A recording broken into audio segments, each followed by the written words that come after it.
Halo, assalamualaikum warahmatullahi wabarakatuh. Kali ini kita akan membahas mengenai multimedia dan aplikasi yang digunakannya. Nah, multimedia ini apa sih? Multimedia itu adalah dapat diartikan sebagai penggunaan beberapa media yang berbeda untuk menggabungkan dan menyampaikan informasi dalam bentuk teks, audio, grafik, animasi, dan video. Jadi ini tuh gabungan dari beberapa elemen ini. Jadi ada teks, audio, grafik, animasi, dan video.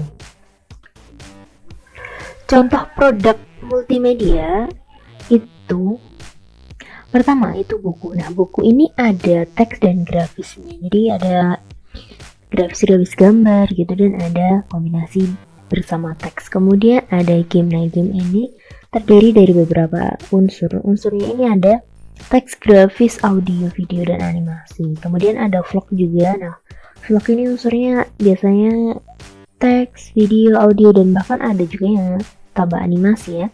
Kemudian ada komik. Nah, komik ini dia gabungan dari teks dan grafis. Lalu ada film. Nah, film ini juga komplit ya, ini ada teks, grafis, audio, video, animasi.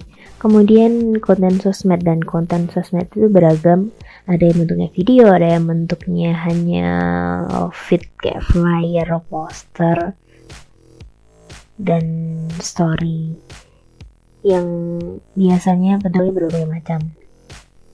Lalu aplikasi untuk multimedia ini apa saja? Nah, dikelompokkan menjadi beberapa. Yang pertama itu media player. Ini kayak aplikasi untuk membuka video gitu ya. Ada Winamp, ada VLC, Windows Media Player, dan beberapa yang lain. Kemudian editor gambar, image editor ini ada Canva, ada Photoshop, Corel Draw, PixArt, ada Adobe Illustrator, ada Inkscape, dan yang lainnya. Kemudian ada video editor, ini ada Adobe Premiere Pro, ada KineMaster, Viva Video, Filmora, Sony Vegas, Corel Video Studio, ada Movie Maker, dan yang lainnya. Lalu kita coba lihat KineMaster dulu. Nah, KineMaster ini adalah aplikasi yang berjalan di Android ya, di smartphone dan memiliki tampilan yang cukup lengkap. Jadi di sini tuh bisa pakai chroma key untuk print screen, kemudian bisa menambahkan teks, kemudian membuat layer, dan yang lainnya. Kemudian di sini juga disediakan tema, overlay, musik, dan banyak sekali yang bisa dimanfaatkan gitu di sini. Ada template-templatenya gitu. Lalu aplikasi ini dapat di-download gratis, tetapi jika ingin menghilangkan watermark harus berbayar. Kemudian ada CapCut. Nah, ini sedang viral ya. CapCut ini sering digunakan untuk aplikasi membuat video TikTok biasanya, video TikTok, snap video, dan yang lainnya. Ini sepertinya memang cukup mudah, dan ini menyediakan chroma key juga, ada overlay-nya juga, menyediakan stiker, audio, efek, dan yang lainnya. Hanya tetapi untuk CapCut ini konsepnya dia editannya itu portrait gitu ya, jadi nggak seleluasa kalau KineMaster yang di landscape konsepnya. Kemudian ada Viva Video. Nah, ini Viva Video ini juga hampir sama dengan CapCut ya. Ini konsepnya adalah portrait untuk kayak layar kerjanya. Viva Video sendiri ini nanti keluarannya akan ada watermarknya. Jika watermarknya ingin hilang, itu harus membayar, harus ikut Viva Video yang premium. Lalu ada Filmora. Ini konsepnya sama juga seperti KineMaster, dan sama halnya berbayar juga. Kemudian kita mengenal aplikasi video editor di PC. Yang pertama adalah Adobe Premiere Pro. Versinya ini ada banyak.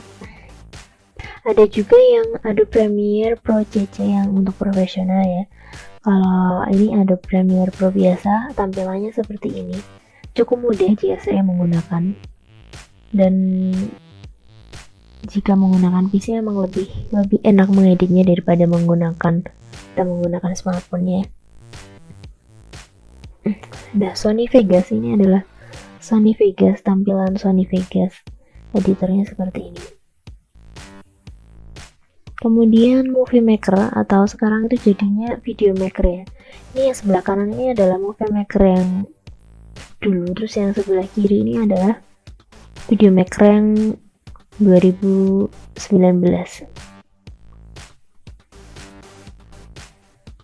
Kemudian ada juga Corel Video Studio. Tampilannya seperti ini. Tampilannya cukup memudahkan ya. Ini tampilannya hampir seperti Pinnacle tuh juga seperti ini, AVS juga seperti ini. Nah, ini adalah AVS, tampilannya hampir sama dengan Corel Video Studio ya. Sama juga dengan Pinnacle. Nah, ini adalah Pinnacle. Tampilannya seperti ini Pinnacle. Nah, selanjutnya kita akan bahas teknik pengambilan gambar berdasarkan sudut pandang ya. Ada yang pertama itu ada frog eye. Teknik syuting ini mengambil gambar dengan posisi kamera sejajar dengan bagian alas atau bawah objek dan posisinya lebih rendah dari dasar objek. Kemudian ada low angle. Ini pengambilan gambar dengan sudut arah bawah objek yang memberikan kesan objek membesar. Lalu ada eye level. Teknik ini mengambil posisi sejajar dengan objek. Ada high angle, teknik pengambilan gambar. High angle mengambil posisi dari atas objek. Ada bird eye. Teknik syuting dengan memposisikan juru kamera di atas ketinggian dalam merekam objek. Jadi kayak ini ya, kayak drone gitu ya. Kemudian ada slanted. Teknik syuting ini mengambil sudut yang tidak frontal dari depan ataupun dari samping objek. Kemudian over shoulder. Teknik syuting ini mengambil gambar dari arah belakang bahu objek. Akibatnya objek hanya nampak bagian bahu atau kepalanya saja. Nah, cukup sekian dari saya, semoga bermanfaat. Mohon maaf jika ada kesalahan yang tidak disengaja. Wassalamualaikum warahmatullahi wabarakatuh.